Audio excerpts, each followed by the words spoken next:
1800चा, त्यावेळेस महिलांना बाहेर निघायची मुभा नव्हती, नाही शिक्षणाची मुभा होती. अशा परिस्थितीमध्ये त्यांनी क्रांतीज्योती सावित्रीबाई फुले महिलांसाठी बाहेर निघाल्या, आपल्याला शिकवलं, आपल्याला घडवलं, आपल्याला मान सन्मानाची वागणूक दिली. अशा सावित्रीबाई फुलेंचं आपण चरित्र समोर ठेवलं पाहिजे आणि तिला नतमस्तक होऊन तिची कृती, आचार विचार, तिची कृती केले पाहिजे.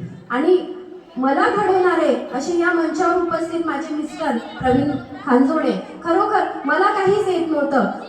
याचा एक म्हणजे उदाहरण म्हणजे आमच्या डावडे मॅडम आहे, त्यांना माहीत आहे आमचा जीवन प्रकाश काय आहे काय नाही, कधी लग्न झालं, कसं झालं, कशी निवडणूक होती, काय होती, आणि मला साधं बोलताही येत नव्हतं. पण माझ्या बोलण्या इथपासून माझ्या कृतीमध्ये करणारे मला माझे मिस्टर लाभले. तसंच प्रत्येक महिलांच्या मागे, त्यांच्या मागे सुद्धा एक घर, म्हणजे घरातून आपण सुरुवात केली पाहिजे. चांगल्या काहीतरी आपण समाजाचा एक घटक आहोत, आपण जन्माला ज्या वेळेस येतो त्या समाजाचं देणं आहोत, तर ती सुरुवात आपण घरून केली पाहिजे.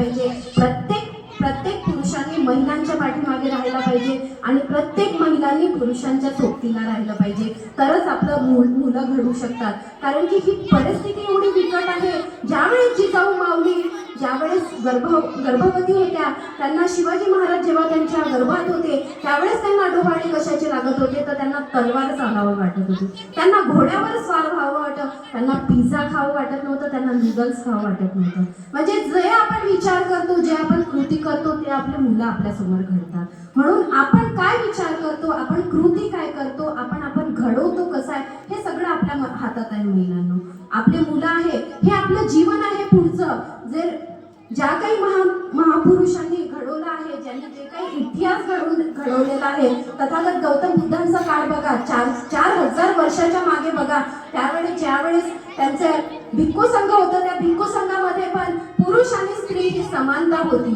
त्यामध्ये सुद्धा त्यांनी दुजाभाव केला नाही. त्याच्यानंतर गौतम बुद्धानंतरचा काळ जो होता तो शिवरायांचा होता. शिवरायांनी सुद्धा महिलांमध्ये आणि पुरुषांमध्ये मतभेद केला नाही, कुठल्याही महापुरुषांनी मतभेद केला नाही. मग आज आपण का स्त्री आणि पुरुष मतभेद नाही आहे? आज स्त्री कुठच्या कुठे वर पोहोचलेली आहे. आज विज्ञानाचं युग आहे. अंधश्रद्धा, चाली रीती परंपरा याला झुकारून महिला पुढे चाललेली आहे. पण आपण मात्र कुठे ना कुठे आपले विचार कमकुवत ठेवत आहोत.